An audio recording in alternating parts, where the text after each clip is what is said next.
Edit.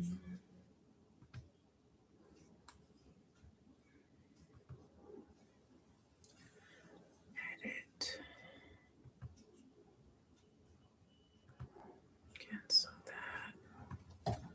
Mic check. Mic check. 1 2 1 2.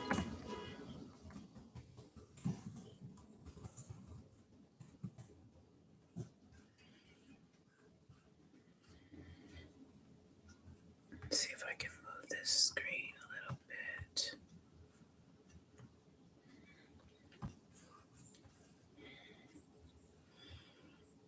Mic check. Mic check.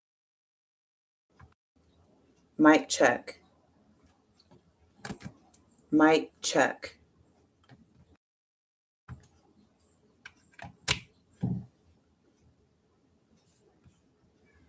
Deanna Jones. You can hear me. Oh, you can hear me now too? Oh my God. Thank goodness. All right. Well, thank you so much for joining. Today's live stream. I think I just said live stream. Today's live stream, we're going to talk about Venus, mostly Venus. And oh, good. I'm also going to share a Tantra Yoga practice to help us utilize this current alignment that we have with Venus, with Saturn, with the moon, with Juno, all at 21 degrees of Aquarius. So this cycle of Venus is of utmost importance, and I want to just make sure that I can share with you as much as you're ready to receive and to understand about the Venus cycle. With that, I have been studying astrology since I was 16, and I'm 43 now. And I feel like every day I am still learning more about astrology, about the cycles, the synodic cycles, the phases that all the planets are always going through. We are always in a cycle within a cosmic cycle. So what does that mean? At any given moment, the planets are in their own cycle, and we are going through some sort of initiation all the time. Collectively, we're always going through an initiation. Personally, we're always going through an initiation. So if somebody starts talking about a situation going on in their life, it is very easy to identify what planetary initiation cycle they may be in, just based off the content of what's happening. So with Venus, Venus has a 584-day cycle. This cycle is very beautiful, very amazing. I wanted to show you a book that I like, but even this book does not cover the magnitude of this Venus cycle. So the ancient Egyptians, the ancient Aztecs and Mayans, those are the groups that come to mind initially. Oh, the ancient Babylonians. So here we get the story of Inanna, who is basically Venus. If you look up the descent of Inanna, you're going to see a whole story of Inanna as Venus. It perfectly aligns with the Venus cycle. And we know this because it is an observable cycle that we can watch in the sky. And where we're at in this cycle right now. So Venus in January began the cycle. There's a lot of different interpretations. Some people say that the synodic cycle starts with that conjunction of the sun and moon. And some people, myself included, see that cycle starting when Venus rises in the morning sky. So the way this flows is that near the end, so in January, in December, let's say, the previous 584-day cycle, this is when Venus was in what we call the overtone of Gemini, was ending. It was coming to an end. That ending, for me, that ending is when the sun merges. It's called the Inferior Conjunction, where Sun and Venus come together. This is like getting okay, this is the end. Because you think about it, if you were Venus and you merge with the sun, there is a ending kind of feeling of alchemy where you're being burned. And it's like that with the Venus cycle. Those mysteries and the lessons of everything that had happened in the previous, in this case, Gemini cycle, is alchemized in the heat and the fire of the sun. And that happened in Capricorn season in December. And then there's this period of time where Venus will be not visible. So Venus had been prior in the evening sky with this conjunction. Now we don't see Venus for 7 days. Imagine if we were not having astro.com and we were just watching the sky as our ancestors did. 7 days. Wow, what's happening? Where is Venus? What's going on? Then 7 days later, Venus rises in the morning sky. To me, this starts the next 584-day cycle. And Venus rose in the morning sky in Capricorn. So that means that this 584-day cycle has the overtone of Capricorn. We are embodying the mysteries, our inner Venus, and the mysteries of Capricorn. So there was a video I shared from 2017 in my Telegram group. I shared that this morning. I rewatched the video. It was really, really clear, educational video about, it was actually a group workshop. So there were many charts to give the interpretation of their inner beloved. The inner beloved is basically Venus as your feminine power of receptivity. This is how we attract things to us.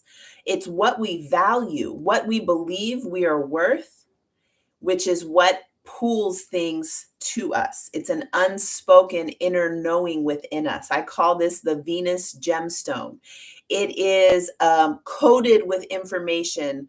What am I worth? What do I value? What do I deserve? And that coded information in our physical bodies is what draws things to us.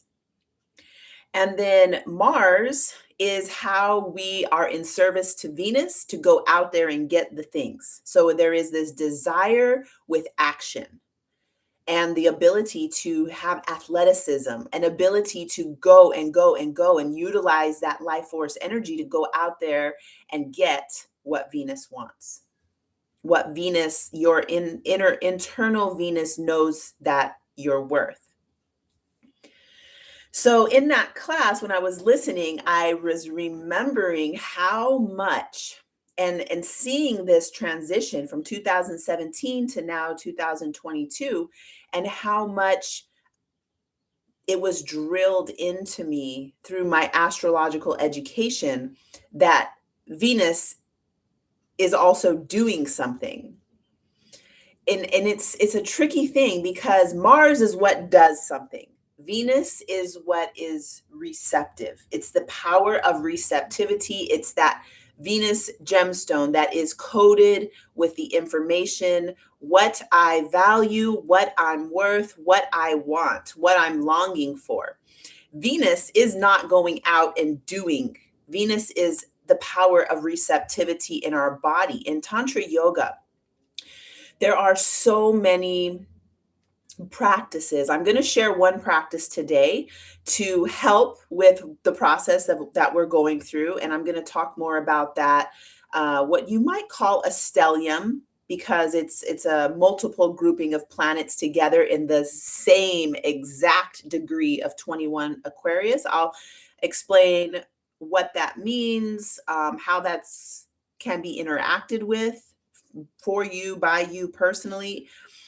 And going back to this Tantra Yoga, within our physical bodies, and this is more than just Tantra Yoga, this is the Tao, this is, biology, like everything in nature. There is a easy to identify pattern of ebb and flow. So there's always going to be something that is going out, there, doing the thing, making something happen. It's an action. And then there's this receptivity. It pulls back. Venus is that pull back. So just to be really clear, if you were born with Venus in the morning sky, a lot of what I'm learning, and it gets more and more subtle, so don't be confused or don't think you need to know all these layers of the cycles and phases. All the planets have cycles and phases. But with Venus being in the morning sky, there's a lot of modern day astrologers who are doing work, tracking a lot of information and doing a lot of research.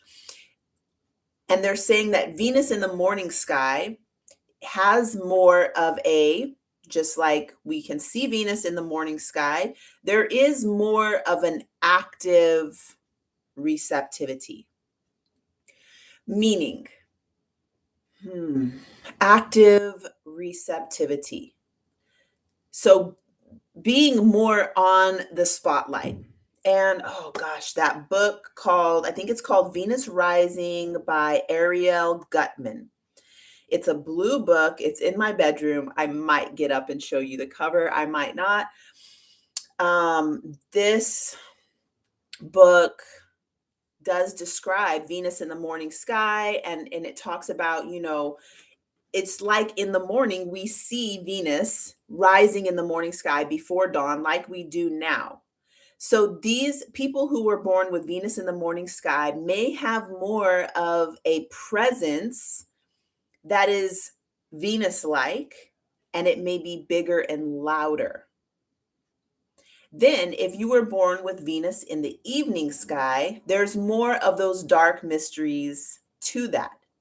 There's more of the Venus in the night, as opposed to Venus in the morning. Now, if you think about it, Venus in the morning feels very different than Venus in the evening sky.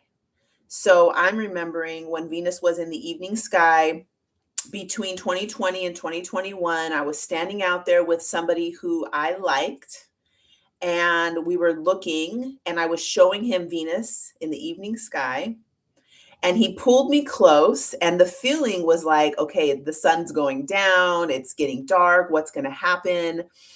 And there is this different type of energy. Now, if I go out in the morning sky, just a few days ago, I put my 9-year-old son, he's wearing his night robe. I put him on my back and I run outside and I run a little bit up the hill with him on my back. This is pre-dawn, so it's probably about 5:30 in the morning. And the excitement of like, look, there's Venus, there's Mars, there's Saturn. If we run up the hill more, we'll be able to see Jupiter and Mercury. Should we go?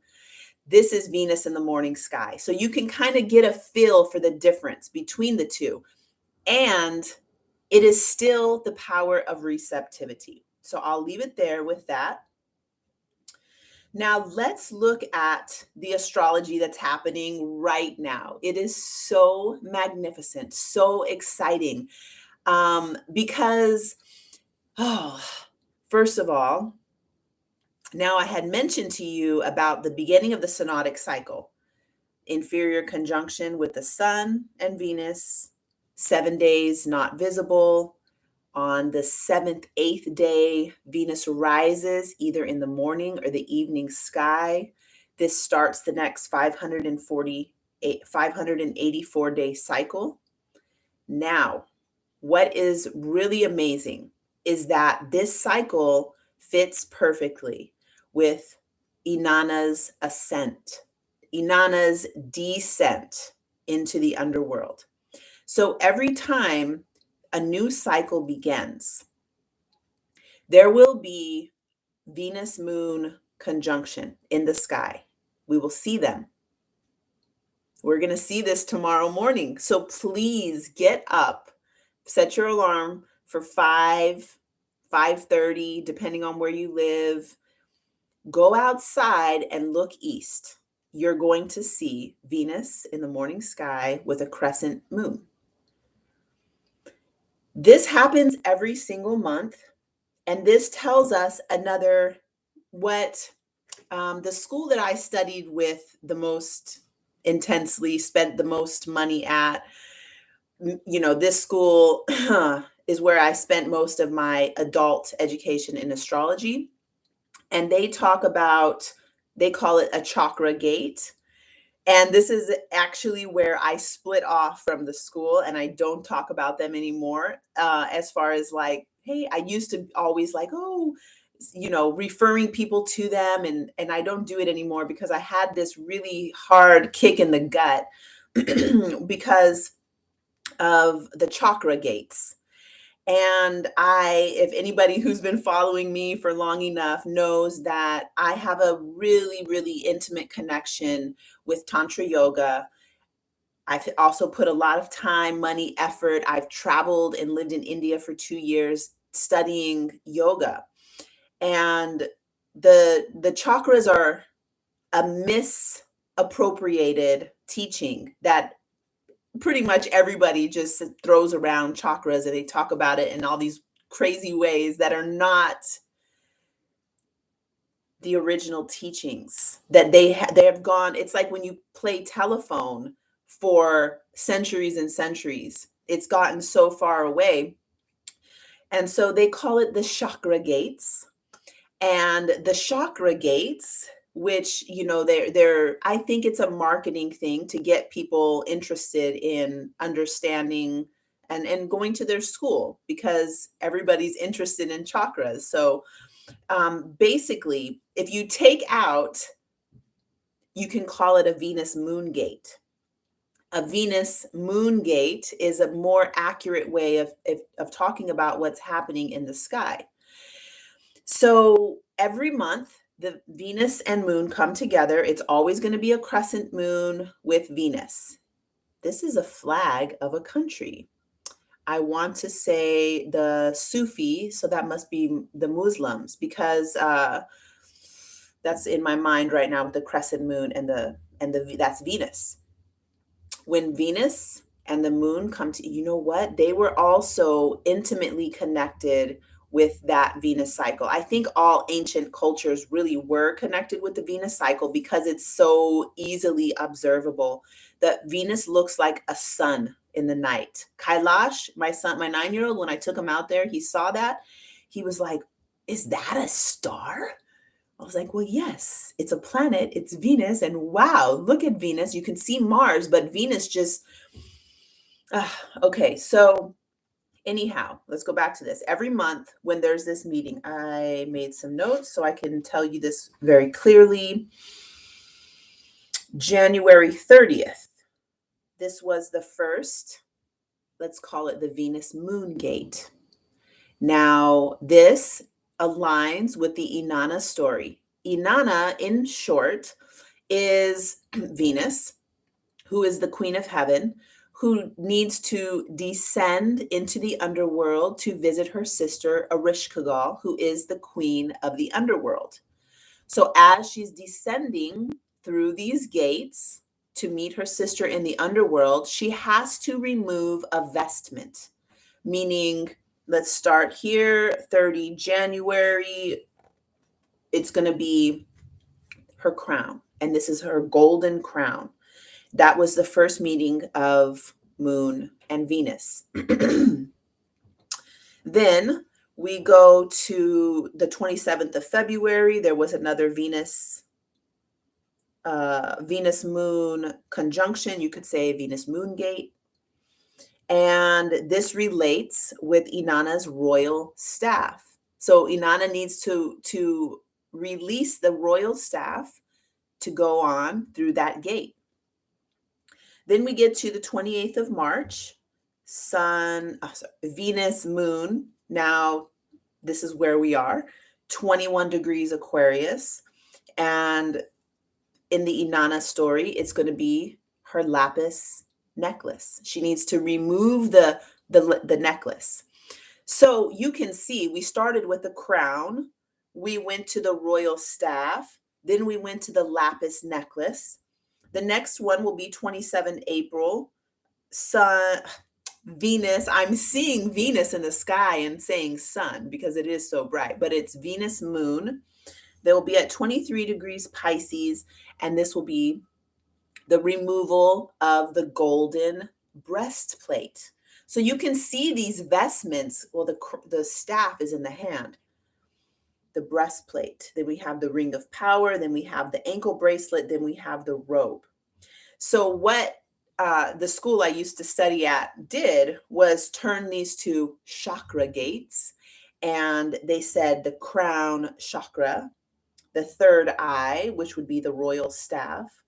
Then they said the throat chakra, which would be the lapis necklace. I'm saying chakra on purpose, just to denote that it is not the chakras. Okay. Then Pisces, when we get to 27 April, that's going to be the golden breastplate. They're calling this the heart chakra. The 27th of May, it'll be 28 Aries, and they're calling this the solar plexus chakra. And Inanna is removing her ring of power at that solar plexus. So you can see ring of power, solar plexus, they go together. So it does make sense in that way. Then we get to the 26th of June, 3 Gemini, sacral chakra. And this relates with Inanna's ankle bracelets that she will remove to get through that gate. The 26th of July, 10 degrees Cancer, root chakra. And Inanna will remove her royal robe. And then the 26th of August, 17 degrees Leo. This will be the death by intent. This is where we're going to have invisible. Inanna will be again with the sun, invisible. And this will begin the ascent phase where Inanna is coming back up through the chakra gates, or we'll again see, instead of being in the morning sky, we will see Inanna Venus in the evening sky, pairing up with the moon and going through all of those gates again.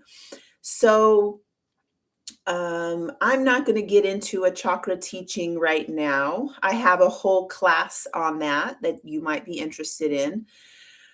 What I will say about the chakras is that they are a map of the subtle body to move sound vibration through. And this will lead into the teaching I'm going to give you today to work with the astrology that we're experiencing. And the whole point of the chakra system is to be able to move vibration through the body. So there's a practice called Uchara. Uchara is where we're going to inhale a cool lunar inhalation, drinking the moon down into the pelvis. So inhaling, and you see your nose is above your lungs. Breath goes down, fills the lungs push down on the diaphragm. It's a downward motion. Then on the exhale, we would chant a certain, what's called bija mantra. Bija mantra is a seed, and there's so many, but the most common one that we all know is Om. Om, when chanted as a bija mantra, doesn't say we don't close our lips, but rather it's sounds like NG, sounds like honeybees. So the tip of the tongue goes up to the roof of the mouth, and we vibrate. And this is meant to break open what's called granthis. So we have 3 main granthis in the body, one here, in the chest area and one in the pelvis. Then the names of those: Brahma, Vishnu, Shiva. Brahma Granthi in the pelvis, Brahma Granthi. This one is where this is the creation of our sense of self, what's known as the ahankara. Ahankara is your ego identity. And in that lower area, in the pelvis, this is where that ego identity was created. Why it was, you might call, why it was created, how it was created, what was it created for. So it has to do with your creation of your ego identity, sense of self. That Granthi in the solar, that's what it's more like, I would say, just call it the chest area. This is Vishnu Granthi, which has to do with what it takes to maintain your ego identity, your sense of self. Then we have Shiva Granthi, which is here, which has to do with what will it take to destroy that ego identity. Why would you want to destroy your ego identity? Well, it is because we actually are one unified consciousness, and all these unified consciousness beings, me, you, them, everybody, think we're different. We think we're separate. We don't see that how this thing happening over here, this is a person, by the way, but what they do is going to affect what happens in this person's life. And then we don't see that. We're just focused on what we got to do. So the point of this destruction, dissolution of our ahamkara, our ego identity, is so that the unified field of consciousness is able to express in a way that is, I want to say, homogeneous. You can see there's like, this is happening. This is the process of evolution. So the practice of uchara is to break through those what they call knots. Granthi is actually a knot. So what we're going to do is move sound through those, and the chakra system is meant to give us a map of the subtle body to know where to go, where to bring the sounds. That chakra system is so important for actual practices that are not happening in any yoga studio, in any teachings that I've received. They're not available because they are in Shardar, which is a Kashmiri and Sanskrit language. And there's very few people who can translate this language. Two of them who I've studied with, who teach what it's for, how to do it, So I will share more of that in a future class that is already up and available. So for today, what I do want to share is one practice that I don't think you need to know the preliminary practices to utilize. So above, let's see, we have Balavat Chakra here, which is the end of time. This is the end place where breath can reach. So above here, Balavat Chakra, then there's 3 more chakras in the head. Above the head, imagine your halo. Halos are real. That's why between all the religious teachings, we always see people, deities, divine beings with a halo, because it's a real thing.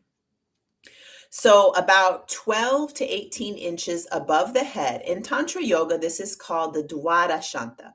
Dwara Shanta is basically a halo where this space between our physical body and whatever you might, consider, like, to me, it kind of looks like a portal. Whenever in a cartoon or something, everything looks, oh, let's talk about Harry Potter because everybody knows that, where it looks like there's nothing there. And then you got to do the right thing or say the right thing, and suddenly the door appears. This is like the Dwara Shanta. So what you're going to do Oh my goodness, and I haven't talked about the astrology, so I'll get to that in just a minute. What we're going to do is tomorrow morning when you get out in front of the sky, even if, because what's been happening for me is that I don't see the planets because it's cloudy, because I live 2 blocks from the beach in San Diego. I haven't been able to have good clarity.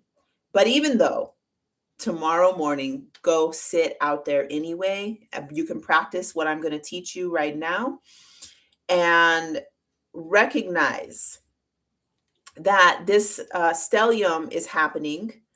Where are we? So we are, let's see, 1, 2, 3. So this would be the third meeting of the moon and Venus, which is going to be relating to that lapis necklace. If you usually wear a piece of jewelry around your neck, I am going to suggest removing it tomorrow morning, and like to symbolize, to like ritualize Inanna going through, making that descent into the underworld. Remove that from your neck.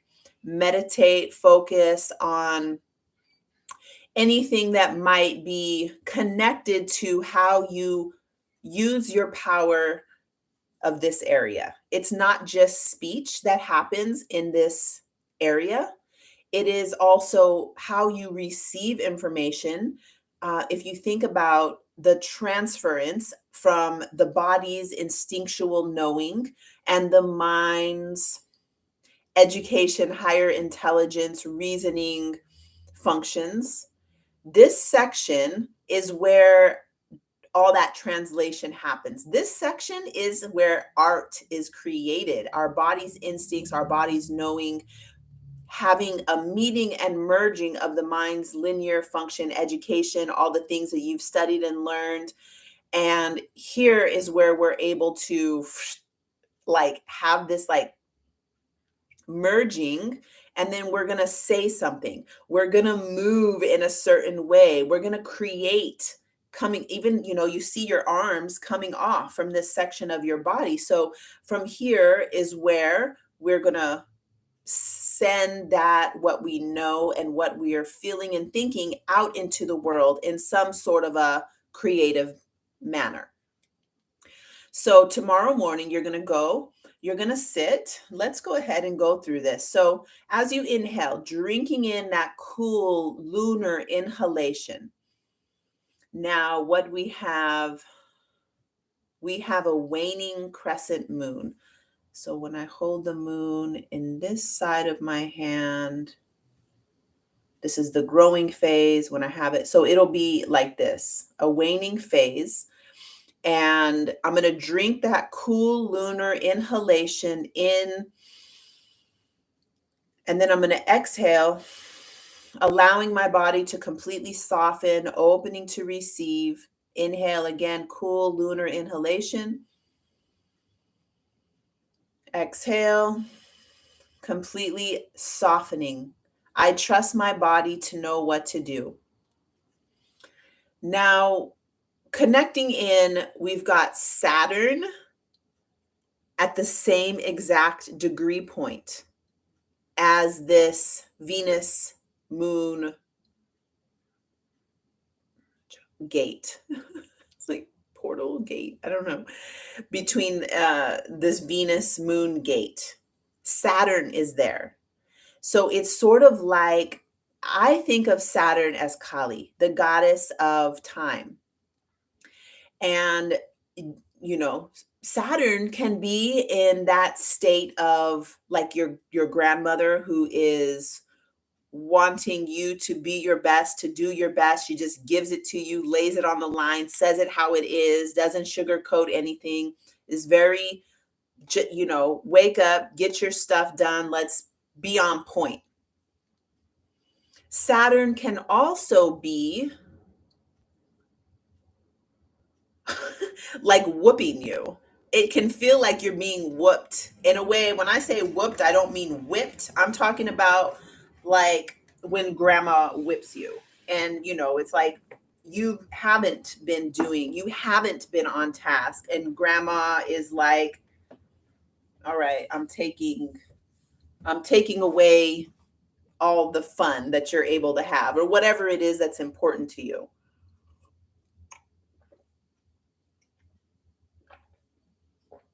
Saturn can be like that too, where we can feel limitation and contraction.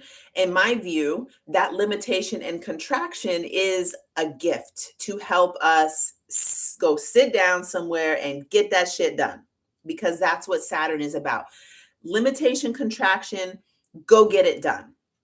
There, don't pass go until you do this thing.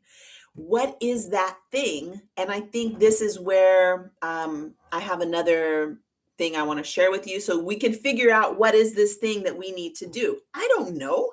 I don't know what you need to do. I'm barely just figuring out what I need to do. So there are things that we can actively engage with to get the information.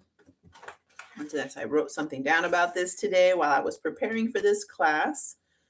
All right, the mother of perception. This is going to be Saturn as Kali, the mother of perception. I mentioned to do some scrying bowl work, which I'll not demonstrate, but I'll describe to you in a moment. Teach the Dwadashanta technique. We're going there. Allow new information to come in. So as you're out there with the sky tomorrow morning, doing this breathing exercise, inhaling the moon, filling up with that lunar breath. Exhale. Exhale is actually the sun. It is that fiery, this is how we're going to take energy out into the world. Then we're going to act upon the new understanding that we receive. So also taking this into your dream time tonight, that I will receive information guiding me into my next thing. Now, because this does have to do with this, what I'm focusing on is this Venus cycle. I'm focused, that's the priority, is that Venus and the moon are doing the thing that they do every month. This is the Capricorn Venus cycle, which has a huge impact on the way that we're going to be moving forward with our power of receptivity.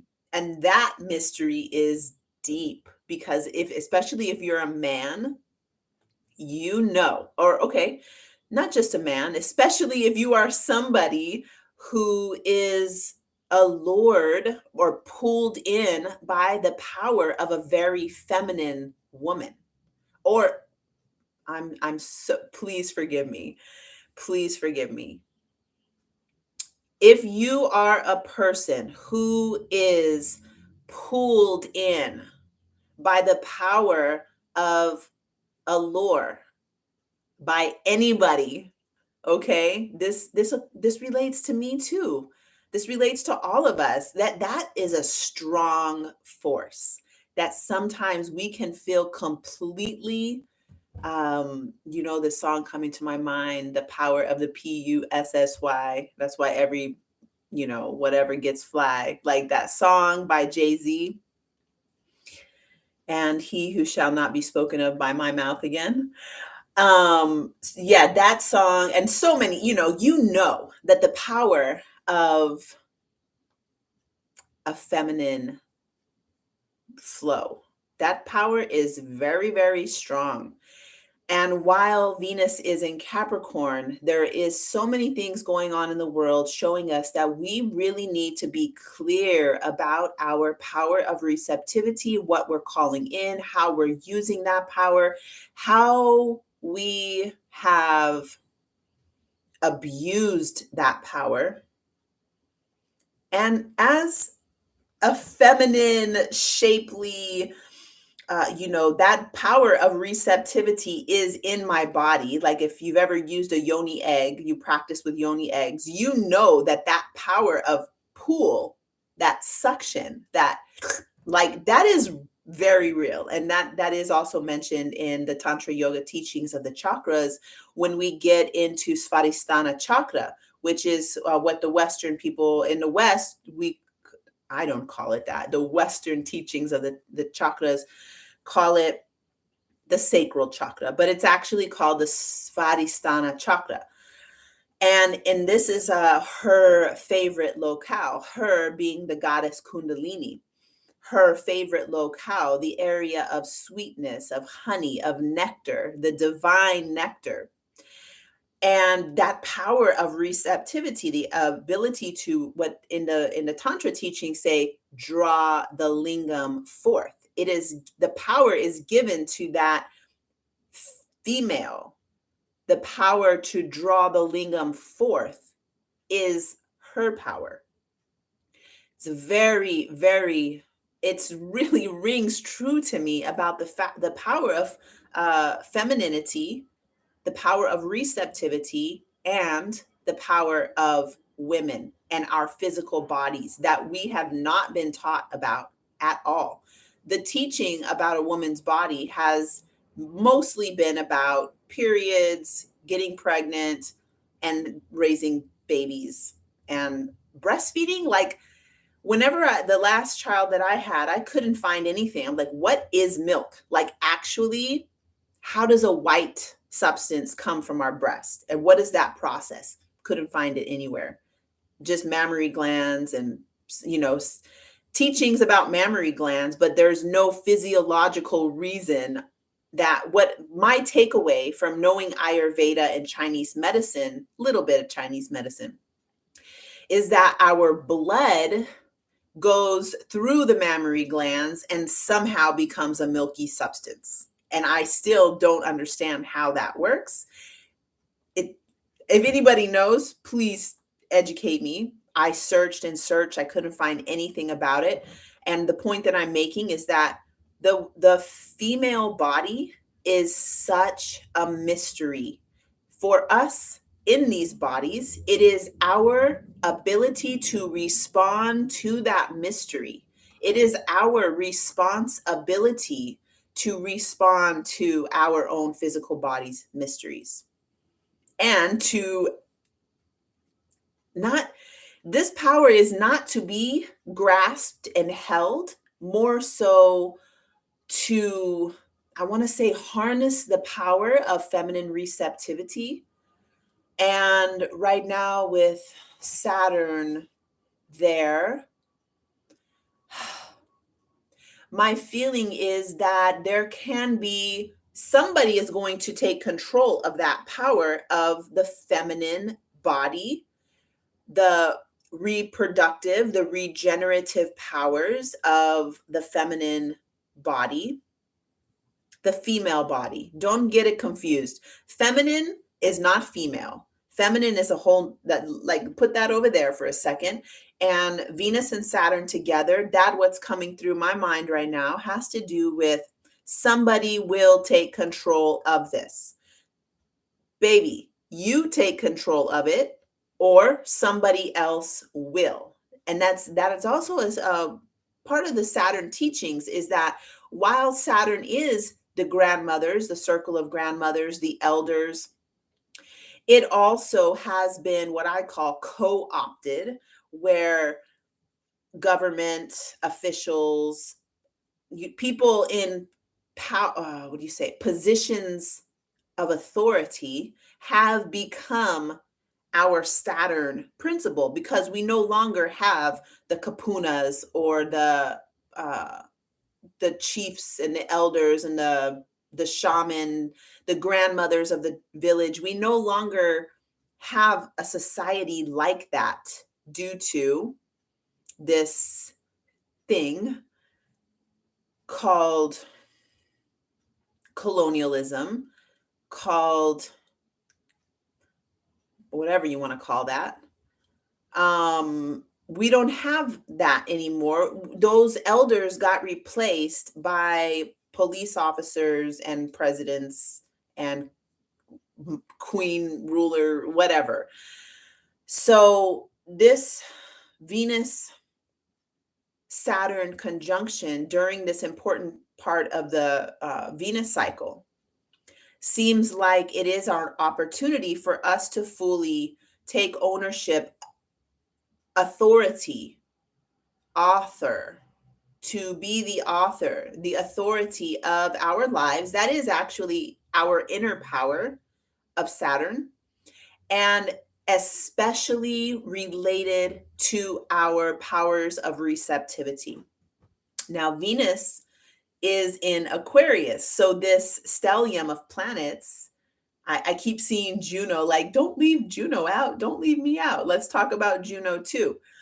But this stellium is happening in Aquarius. Aquarius is the sign that is the most related to radical freedom and change of the entire community. This community can be as small as in your house, in your city, in your state, in your country, whatever your community is. Radical freedom for the whole community. Where I go, I will take you with me. And you know that, especially people who are part of the channel of our Mystic Source School. Anytime I learn something, I'm getting something, I share it with you because I want you to go where I go, to be able to see what I'm seeing, my shamanic practitioner teacher used to always tell me this when we were working together. Whatever she knows, what's resonant in her body, that my body is able to receive that information. I want you to have that. This is Venus and Aquarius, especially with using that visual of the body, that whatever I want to share that. And then Saturn there is like, let's make it real. Let's make a structure of it. All right, so here we are tomorrow morning outside in the sky, whether we can see the planets or not. We're connecting in, imagining our tailbone growing roots connecting down into the core of the earth as we inhale that cool lunar inhalation. Roots connect down, we dig deep. On the exhale, all that rooty earth energy coming up through the spine, going up, making that way up to this Balavat chakra area into the what we call the third eye, what I call the first eye, making the way. So every inhale, we're bringing the moon all the way down. Every exhale, we're bringing this fiery solar energy back up. Now, you don't need to know the entire chakra system to use that halo, the Dvara Shanta. What you're going to do, imagine all of the contents of your pelvis, of your instinctual body. When you inhale that cool lunar moon, cool lunar inhalation into the body.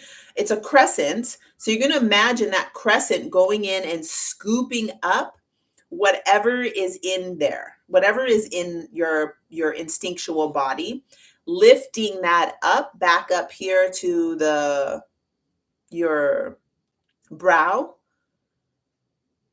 And then just imagine you can throw it up into that halo. So the actual technique is that anytime you're going through your day, but we're focusing on doing this meditation tomorrow morning. Anytime the things arise, the emotional energy arises, the thoughts come up about like, oh my God, I don't know what to do. I'm so I don't know, concerned, scared, worried. What should I do for my work? How should I do this? A lot of us, especially people who I know who are self-employed, are going through like, what do I share? What's valid moving forward with the new world that we're going into? People are scared of inflation and so many things happening.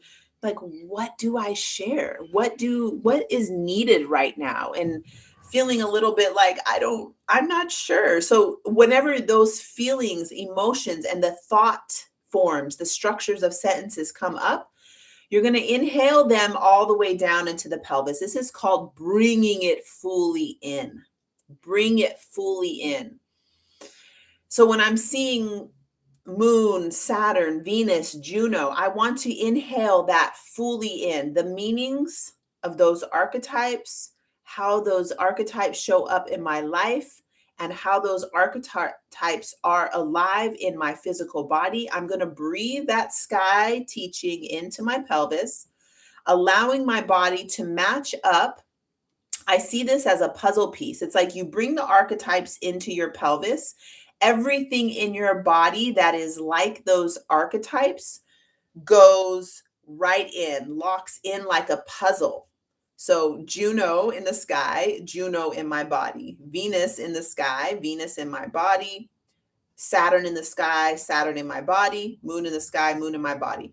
Inhale, allowing the sky and my body to lock up on the inhale. On the exhale, all of that energy rises up, and I'm going to throw it into that halo, the Dvada Shanta. I'm going to throw it up into that halo and trust that this is the alchemy of the sky and my physical body merging together, and I'm putting it there into that space between the crown of my head and that Dvada Shanta, throwing it up into that halo. I'm going to keep doing this. I'm going to say 15 minutes of working this way, and then get up, go on about your day, go back to bed if you want to. Ask for another dream. Those early hour mornings are amazing for dreams because your consciousness, your awareness is more available because you're kind of on, but your body is still sleepy enough. Your body is still able to turn off by keeping the awareness open. So your lucid dreams will be better if you go back to sleep. If you don't go back to sleep, no big deal. Go on about your day. All throughout the day tomorrow, keep doing this visualization. As you inhale, those planets merge with that planetary energy in your body. As you exhale, that energy moves up through the spine, up into the third or first eye, up through these chakras, and then it goes up into that halo. You like imagine on the exhale that you're like throwing it up into that center of your body. Okay, I think that's good. Let's see. Expect miracles. The teaching about this Dvada Shanta says that anybody who does this for 1 to 3 days will experience a miracle, because most of that stuff that we are turmoiled by is us heavy and weighted to the past. Weighted to the past means that we're cycling those things, those old thoughts, the old instinctual, the emotional body, things that we couldn't say, we couldn't do. And if we can throw that up into that halo above your head, within 1 to 3 days, you will experience a miracle. You're really just turning that into pure essence, pure, I want to call it, it's like throwing something into the fire. And then what's left is an alchemy. So you still retain the energy. You're not losing. You're not saying, I'm just exhaling it out. You're not telling it to go away. You're throwing it into you're throwing it into your halo. So you're still being energized by that material, but in a new way. Okay, Scrying Bowl. One more thing. For me personally, I am going to do this, and I meant to bring my Scrying Bowl, but I didn't. It's over there. Basically, any bowl, I have a couple of them. One of them is shaped sort of like a banana, so it's kind of like this. I got that one in Hawaii, and it's made out of wood. You can put water in it, and so basically, the only thing you don't want is something that's clear. You don't want to have a clear, like a Pyrex jar. That's because there's all this like distortion in that. And every scrying bowl that I've ever seen is, what do I want to say? Matte, that MATTE. It's got like, they're usually a darker color.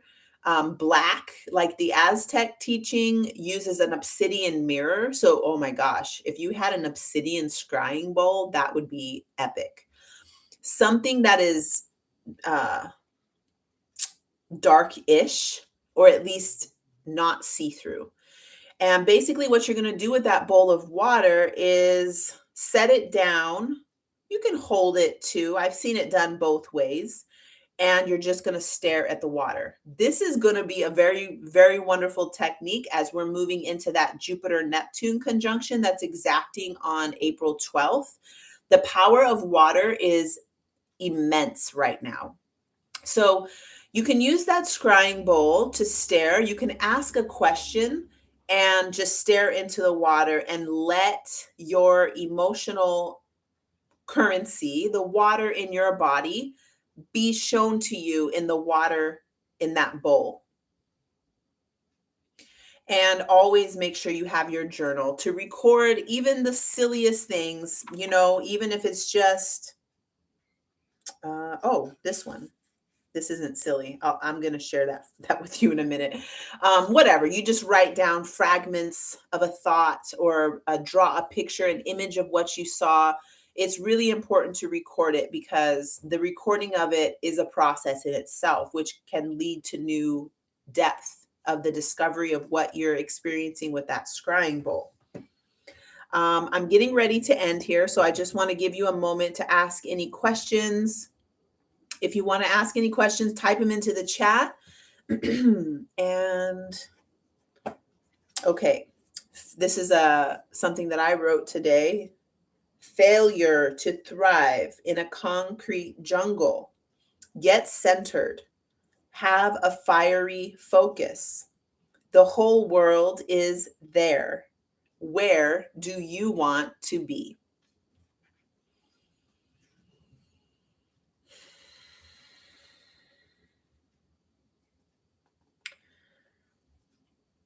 Okay.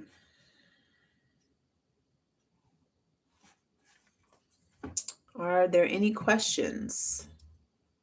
I hope I covered everything. Honestly, I don't even know what I talked about. I know I talked about recap. This is where I wish Sarah was the person to ground what the heck I was talking about and what just happened. I think we started off talking about the chakras.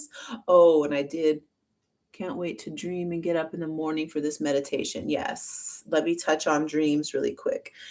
We talked about the chakras. We talked about the moon Venus conjunctions and the Inanna story.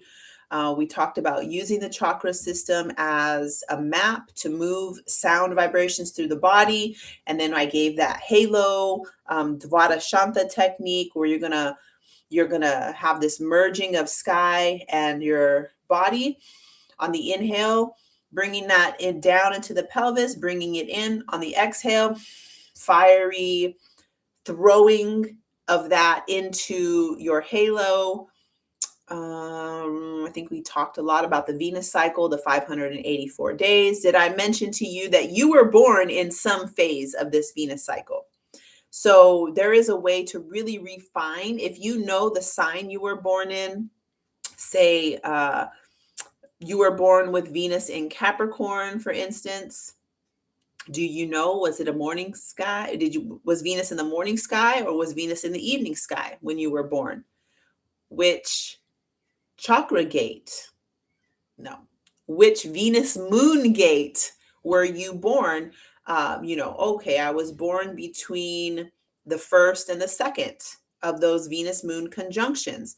So you can refine your Venus material based off of this Venus cycle. That's going to get you a little closer to understanding your power of receptivity, or the article that I've been working on, the Venus laws of attraction. So being able to refine that information is going to help you know more about yourself. Okay, so tonight for the dreaming thing, definitely in your journal, write down your intention. I like to say the declaration. I'm declaring that these things, moon, Saturn, like I want to know how these planets match up with the energy in my body. Please show me how this energy matches up and how I can work with this in my personal life to assist the evolution of humanity, to improve my connection with physical abundance, wealth, health, and love. These are all Venus topics. So you can make this specific to what it is that you're wanting to understand about Venus within you. Everything was clear and concise. I feel enlightened. So many resources here that can be a base. Okay, well, thank you so much. I love you, Sarah. You're wonderful. I really appreciate you. Everybody here, thank you. This recording will be available on the channel. So people who are members of the channel, you'll have access to this recording. And I have another video coming up on Aries new moon. So I'll see you all then. Thank you so much. And I look forward to connecting with you soon.